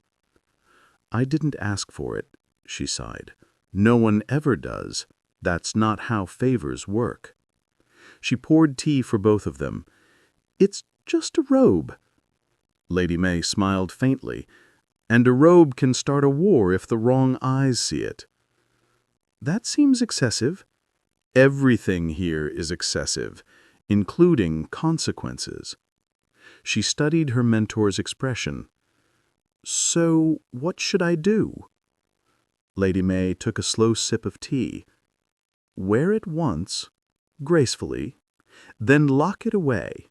Let them see that you are honored, but not hungry for more." "That sounds delicate." "It is," Lady May said, "but so is survival." That evening she followed the advice. When the sun dipped low and the palace turned gold and quiet, she slipped into the robe. The silk was weightless, cool against her skin, flowing like water. Even Leon stood still for a moment, whispering, "Mistress, you look like a painting." "Hopefully one that doesn't offend anyone," she murmured. They went for a brief walk in the garden, long enough for servants and other ladies to notice, short enough to seem modest. Eyes followed her from every direction, quiet and calculating. Whispers bloomed behind her like a trail of invisible flowers. "Is that the Emperor's silk? Surely not. Then who else could send something like that?" By the time she returned to her quarters, the robe felt heavier, not from the fabric, but from the weight of every unseen gaze. That night, as Lian brushed her hair, she stared into the mirror.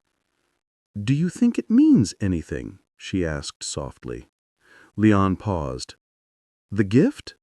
Yes." The maid considered. "It means His Majesty saw something he liked. That's good, isn't it?" She smiled faintly. "In a fairy tale, yes, but here liking something is the same as marking it. And marks are hard to wash off." Lian frowned. "You make everything sound so complicated." "Because it is," she said gently. "In the Forbidden City, even a smile is a strategy."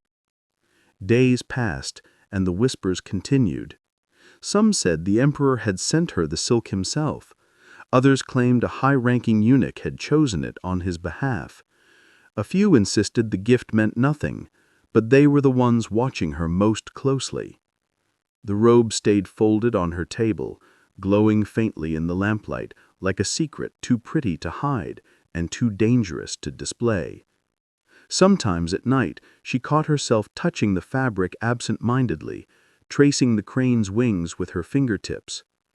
It wasn't just silk, it was proof that she existed, that she'd been seen. And that, she realized, was what frightened her most. One evening, Lady May returned unexpectedly. She stood by the window watching the twilight spread across the courtyard. "Do you know what your greatest strength is?" Lady May asked.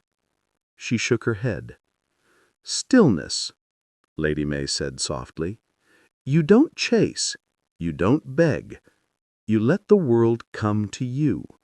That unsettles people more than ambition ever could." She smiled. "That sounds like laziness dressed up as wisdom." Lady May chuckled. "Then be the laziest wise woman in the palace, my dear. It's kept others alive for less." Later that night, when the lamps were low and Lian was half asleep, she took the robe out once more. The gold threads shimmered faintly in the dim light, the cranes caught mid-flight. She held it against her cheek and whispered, "Freedom, huh?" It was a gift of silk, but also of shadow, something that could warm or strangle, depending on who watched. She folded it carefully, laid it in its box, and exhaled. "Not yet," she murmured, "until I know which it is." The night pressed close around her, soft and still.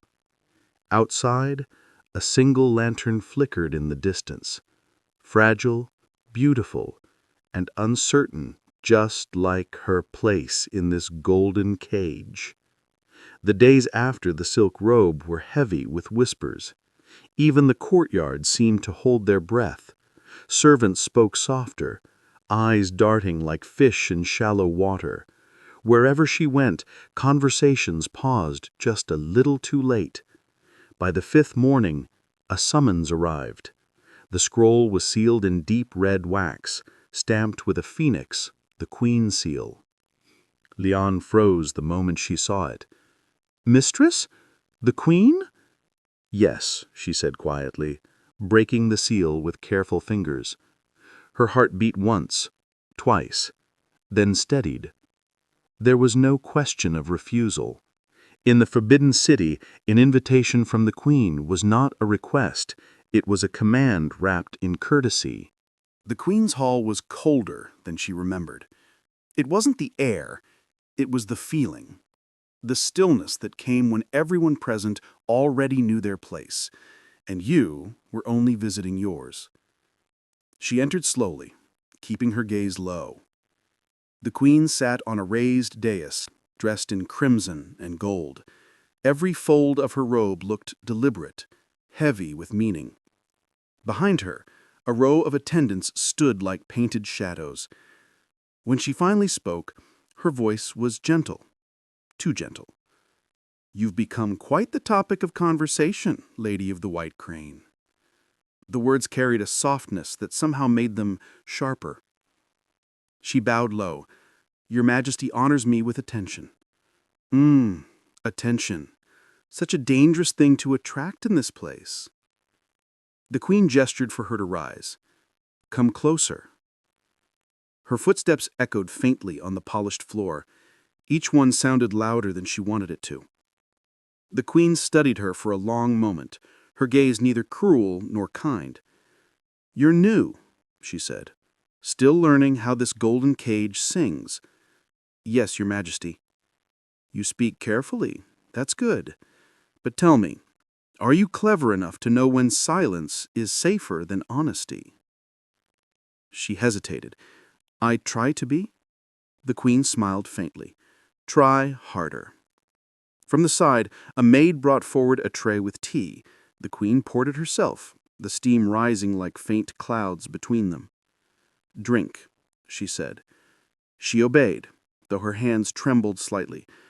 The tea was fragrant, almost sweet, with a taste she couldn't quite name.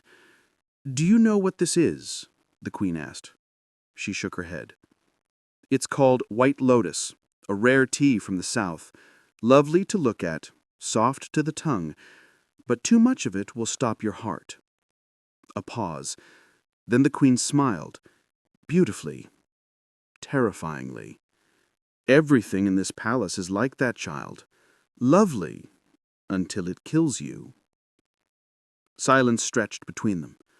Somewhere in the distance, a chime sounded, long, slow, like a sigh. The queen leaned forward slightly. "You received a gift from His Majesty?" "Yes, Your Majesty." "And you wore it?"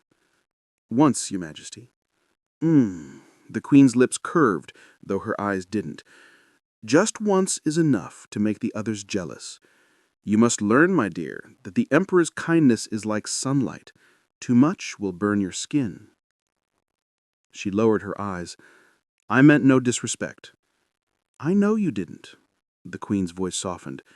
"That's what makes you dangerous. The ones who mean no harm are always the ones who do." For a moment, the queen studied her, as though deciding something. Then she asked quietly, "Do you know why I called you here?" "To warn me, perhaps," she said, unsure if honesty was bravery or foolishness. The queen smiled returned, small and knowing. "Good. You're not completely naive." She rose from her seat, moving closer. The scent of jasmine trailed behind her, sweet, layered with something bitter underneath. The queen stopped beside her, so close their sleeves nearly touched. "You remind him of someone," the queen whispered. "Someone who stood where you are." She smiled the same way, thought she could live quietly, unseen. "What happened to her?" The queen's eyes glimmered. "She was seen."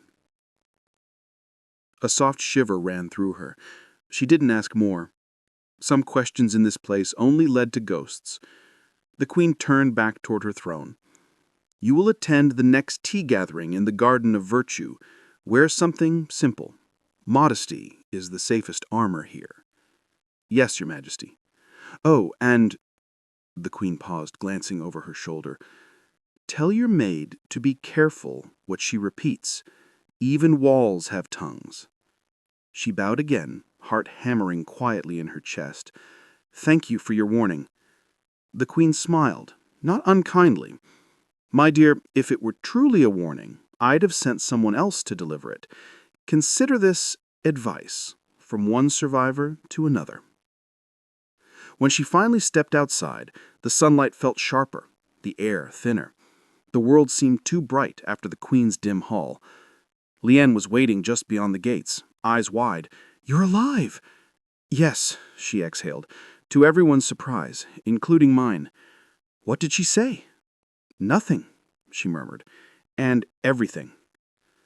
They walked back through the long corridors, past carved dragons and painted ceilings that seemed to watch. Liane fidgeted. "Mistress, maybe we should burn the robe." She smiled faintly. "No, Liane, we'll just put it away for now. Let it sleep." "Do you think the queen hates you?" "No," she said softly. "If she hated me, she wouldn't have warned me. She'd have waited." "Waited for what?" "For me to make a mistake." That night she couldn't sleep. The queen's words looped in her mind. Lovely, until it kills you. She rose quietly, walked to her table, and unwrapped the crane robe one last time. In the dim lamplight, it shimmered faintly, beautiful and distant. She touched it, then folded it again, slower this time. "Not today," she whispered. Then she blew out the lamp. Darkness filled the room like calm water, still and deep. Outside, the wind sighed through the palace corridors, the kind of sound that might have been a warning, or just the city dreaming beneath its golden roofs. The morning of the Queen's tea was clear and golden, the kind of light that made even stone walls look gentle. From her window, the palace roofs shimmered like waves of molten bronze. She sat quietly as Liane pinned her hair, each strand smoothed into place. "Not too high," she said softly. "It should look simple." Liane hesitated. "Simple but elegant?" "Simple enough that no one notices me." Liane sighed. "In this palace, even being invisible makes people jealous." She smiled faintly. "Then we'll try our best to be dull." By the time they reached the Garden of Virtue, the air was thick with perfume, osmanth, jasmine, and the faint sweetness of lotus blossoms floating in the ponds. The garden was built like a painting, curved bridges, willows dipping into the water, and stone paths that twisted as if to confuse visitors on purpose. Under a great magnolia tree, a group of concubines sat in a half-circle. The queen sat in the center, radiant in pale gold, her expression calm but unreadable. As she approached, whispers rippled through the air, not loud enough to accuse, not soft enough to ignore. She bowed deeply. "Your Majesty?" The queen inclined her head. "You're punctual. A rare quality here." "Your Majesty's summons is an honor." "Flattery, too," the queen said with a faint smile. "You learn quickly." She took her place at the edge of the gathering. The teacups were as delicate as seashells, steam curling from them like ghosts escaping quietly. Lady May sat beside her, pouring tea with practiced grace. "You look calm," she murmured. "Inside, I'm a storm." "Good. Never let the thunder show." The queen began to speak about poetry and virtue, her tone serene, her words flowing like the pond water nearby. "Virtue," she said, "is the fragrance of stillness. A woman who chases favor forgets herself. A woman who waits too long is forgotten by others. The art lies in standing perfectly still while the wind moves around you." The concubines nodded, some pretending to understand, others pretending to care. One, Lady Jeanne, smiled sweetly. "Your Majesty speaks with such wisdom. Truly, none of us could hope to match your grace." The queen's eyes flicked toward her. "And yet you do try, Lady Jeanne." The silence that followed was delicate, thin as porcelain. She sipped her tea, hiding her smile. After a while, the queen gestured toward her. "Lady of the White Crane," she said, "you've been quiet. Tell us, what is virtue to you?" Dozens of eyes turned her way, some curious, some gleaming with quiet mischief. Her pulse fluttered, but she kept her voice calm. "Virtue, Your Majesty, is knowing when to speak and when to listen." The queen tilted her head. "And now?" She met the queen's gaze for just a heartbeat. "Now feels like a good time to listen." A few of the ladies tittered softly. The queen's expression didn't change, but a faint smile tugged at the corner of her lips. "Well said," she murmured. "The palace could use more listeners." The gathering drifted into soft laughter, bits of gossip dressed up as poetry. The ladies discussed the latest opera, the emperor's new calligraphy, and the virtues of a certain perfume that, apparently, made one dream of clouds. Lady May leaned closer. "You handled that well." "I was terrified," she whispered back. "That's how I know you did it right." As the queen rose to pour more tea, her sleeve brushed the edge of the table. A single droplet spilled, just one, but enough to make the nearby servants freeze. Without missing a beat, she reached for a handkerchief and dabbed it away herself. "Even perfection spills sometimes," the queen said lightly. "What matters is how gracefully it cleans up." The words floated into the air, graceful and sharp all at once. Some of the ladies lowered their eyes. She wondered for a moment who those words were truly meant for. After the tea, the queen invited them to walk through the garden. The path wound between flowering trees and marble pavilions. Koi swam lazily beneath bridges, their red and gold bodies glinting in the light. Lady Jen fell into step beside her, smiling too sweetly. "So you must be quite proud of your gift." She blinked. "Gift?" "The Emperor's robe," Lady Jen said, voice soft as honey, but sharp as glass. "Such fine silk. I imagine it's nice to be noticed." She smiled gently. "I imagine it's also nice to have time to notice others." Lady Jen's smile faltered just a little. "You're clever." "No," she said quietly, "just careful." When the walk ended, the queen dismissed them with her usual grace. The other women scattered like petals at a breeze, polite smiles hiding restless thoughts. Lady May touched her arm. "You survived again." "Barely," she said, half smiling. "That's the game. Barely is enough." That night, back in her quarters, she sat by the window watching the moon rise over the rooftops. The garden below was silent now. Only the faint rustle of leaves and the soft hum of distant music from another hall. Leon set down a tray of tea. "How was it?" "Peaceful, if you don't listen too closely." Leon grinned sleepily. "You sound like the queen." She looked out at the moon. "Maybe that's the point." The robe remained folded in its box, untouched. Yet she could almost feel its weight still, not from the silk, but from the meaning stitched into every golden thread. The queen had warned her. The garden had reminded her. In the Forbidden City, beauty was never just beauty. Every color, every gesture, every smile carried a story. And hers, it seemed, was only beginning. She took a slow sip of tea, the warmth spreading through her hands. "Virtue," she whispered, "is surviving the day without becoming someone else's poem." Then she smiled to herself, small, tired, but genuine, and let the quiet night swallow the rest. The moon was still fading when the summons came again. This time it wasn't from the queen. Leon burst into the room, hair half-tied, clutching a sealed letter. "Mistress, from the inner court." She voice was a whisper, but her eyes were wide. She blinked away sleep. "At dawn?" "Yes," she breathed. "It says His Majesty requests your presence." The words hung in the air like a bell that wouldn't stop ringing. She sat up slowly, the cool air brushing her face. "Leon," she said, calm as she could manage, "fetch my blue robe, the plain one." "The plain one?" Leon squeaked. "Not the—" "Yes, not the silk robe. That one stays buried." "But it's the Emperor." She smiled faintly. "Exactly why we should act like it's no big deal."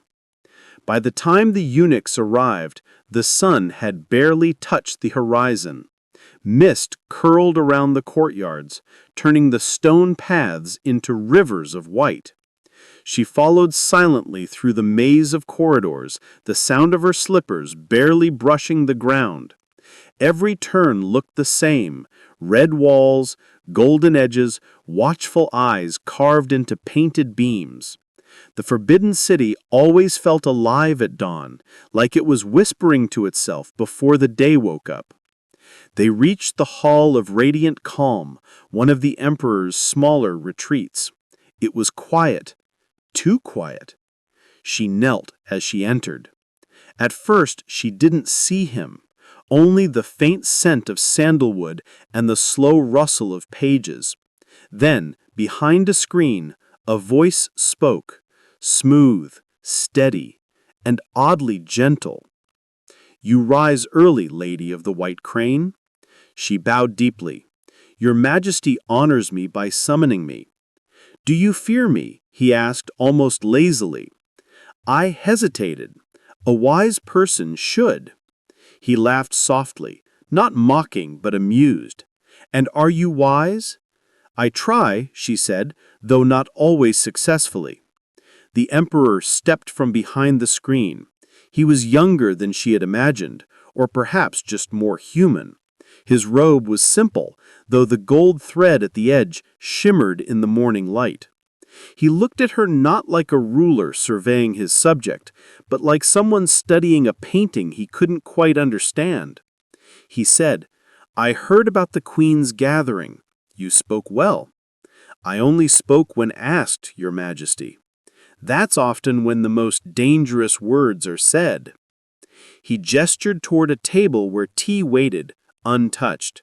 "Sit." She obeyed, careful to keep her movements graceful. He poured the tea himself, a rare gesture, one that made her pulse jump slightly. "Tell me," he said, "how do you find life here?" She looked down at her cup. "Peaceful, if one keeps quiet." He chuckled. "That's what they all say, until they want something." She met his eyes for a moment, then looked away. "I only want to keep breathing, Your Majesty. I hear it's harder than it looks around here." The Emperor laughed outright this time, a warm sound that filled the cold room. "You have a sharp tongue for someone who pretends to be dull. I find dullness comforting. Perhaps that's why I notice you," he said, almost to himself. A pause stretched between them, heavy with the kind of silence that asks questions no one dares answer. He leaned back, watching her. "The Queen warned you, didn't she?" Her heart skipped. "Your Majesty. She warns all who catch my attention. It's her way of protecting the peace." I hesitated. "I'm grateful for her guidance." "She's not wrong," he said softly. "This palace doesn't forgive curiosity, even mine." He stood, walking toward the window. Beyond the glass, the gardens glimmered in morning mist. "When I was younger," he said, "I used to believe the city was alive. I thought the walls could hear me, that they whispered secrets in the night." She smiled faintly. "Maybe they still do. You just learned not to listen." He turned, a glint of amusement in his eyes. "You think I've stopped listening?" "I think listening is dangerous for everyone here, even emperors." He regarded her quietly. "You're not afraid to speak." "I'm afraid," she admitted. "I just don't let it ruin my sentences." That earned another quiet laugh. "You're unlike the others." "That's what everyone says before deciding they don't like me." He shook his head. "Not me." A eunuch entered quietly, bowing low. "Your Majesty, the ministers await in the Hall of Governance." The Emperor sighed. "Duty calls, as always." He looked at her once more. "You may go, but keep that robe, the one I sent, close. You'll need it again soon." She bowed deeply. "As Your Majesty commands." When she rose, he added softly, "And Lady of the White Crane." "Yes, Your Majesty?" "Be careful of kindness. In this place, it's often the sharpest weapon." The walk back to her quarters felt longer this time. Leon met her at the door, eyes wide. "What happened? What did he say? Did you faint?" "No, I managed to stay upright." "Did he smile?" "A little." Leon gasped. "Then it's serious." I laughed softly. "Don't start a poem about it yet." But inside, her thoughts churned. The Emperor had noticed her, not as a rumor, but as a presence. That was no gift. It was a shadow, one that stretched long and far. That night, she sat by the window again. The garden was dark, the lamps flickering like distant stars. She whispered to herself, "The Emperor's shadow, it's warm at first, then it swallows the light." Leon peeked in. "Mistress?" "Nothing," she said gently. "Go to sleep." When the girl left, she stayed there a little longer, watching her reflection in the window, half light, half shadow. The Forbidden City was quiet again, but she could feel it breathing, the hush before another whisper, another summons, another day in the golden cage. And somewhere, far away in the hall of radiant calm, she knew the Emperor hadn't stopped listening. Autumn crept quietly into the Forbidden City. The air grew crisp and the gardens turned gold. Every tree seemed to sigh as its leaves drifted down, landing softly on the stones where servants once hurried and courtiers whispered. It was the season of the Lantern Festival, the only time the city dared to glow after dark. For one night, the Emperor allowed color to bloom. Silk lanterns of red and yellow hung from every eave. Candles floated in porcelain bowls across the ponds. Even the quiet courtyards sparkled like fallen stars. And somewhere among all that light, she walked, slow, thoughtful, half hidden in her plain blue robe. Leon tugged at her sleeve, whispering, "Mistress, you should wear something brighter. Everyone's watching tonight." I smiled. "That's exactly why I shouldn't." Leon pouted, "You're no fun." "Good. Let's keep it that way." They paused at the edge of the courtyard. A soft breeze rippled through the rows of lanterns, making them sway like ghosts dancing in the dark. The air smelled of jasmine and smoke. Somewhere nearby, a musician began to play the pipa, slow and sweet. The notes drifted like memories, curling through the night. "Do you think the Emperor will come?" Leon asked, eyes wide. "He always comes," she said quietly. "The question is, who he'll look for." Leon tilted her head. "You mean—" "I mean no one should wait for eyes that already see the whole world." The girl frowned, not quite understanding. She was still young. She hadn't learned that sometimes being noticed is more dangerous than being forgotten. As the music swelled, a hush fell over the crowd. The Emperor appeared, surrounded by his guards and ministers. He wore white and gold, simple, yet every light seemed to lean toward him. She bowed like everyone else, eyes low, heart steady. But when she rose, his gaze brushed hers. Just a second, a quiet flicker, before turning away. That was enough. Not love, not promise, just acknowledgement. A reminder that her life still balanced on a thread drawn between curiosity and silence. Later, when the formalities ended and laughter softened into the distance, she found herself walking alone near the lotus pond. The lanterns on the water drifted slowly, spinning in lazy circles. Their reflections shimmered like tiny suns drowning in the ripples. She knelt by the edge and let one float from her hand. It carried a single wish, nothing grand, nothing dangerous, just a quiet hope. Let me stay forgotten and free. The paper flame flickered once, then drifted into the dark. Behind her, footsteps. She didn't need to turn to know who it was. "You shouldn't be alone," said the Emperor's voice, calm as always. I smiled faintly, and yet here I am. He stopped beside her. For a moment they both watched the drifting lanterns without speaking. "The city looks different tonight," he said. It's pretending to be happy. I replied softly, "Tomorrow it will go back to sleep." "Do you hate it here?" he asked. I shook my head. "No, hate takes too much energy. I prefer to endure quietly." He chuckled under his breath. "You always say the most dangerous things in the calmest tone." I said, "Maybe calmness is my disguise." "Then it suits you." They stood there a while, the silence between them neither heavy nor light, just human. Finally he said, "You know, if things were different—" I interrupted gently, "But they're not." He nodded.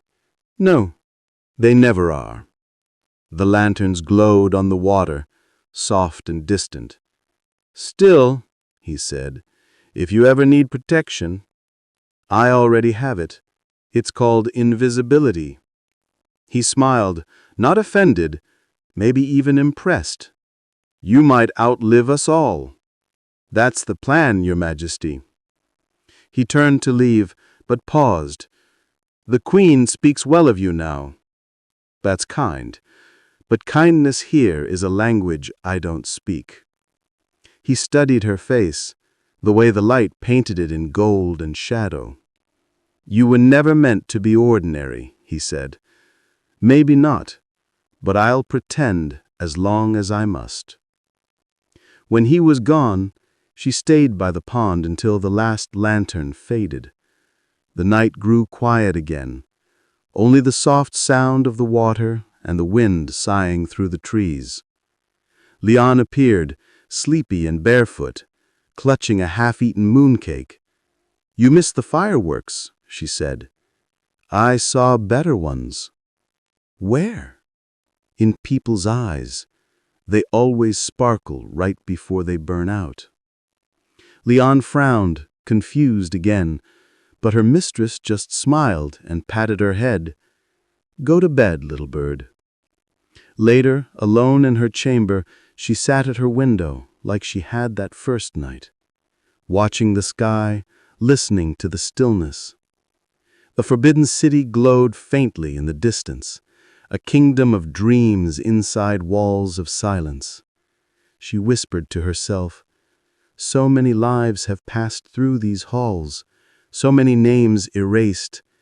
Maybe that's what the city wants, to remember everything by forgetting us."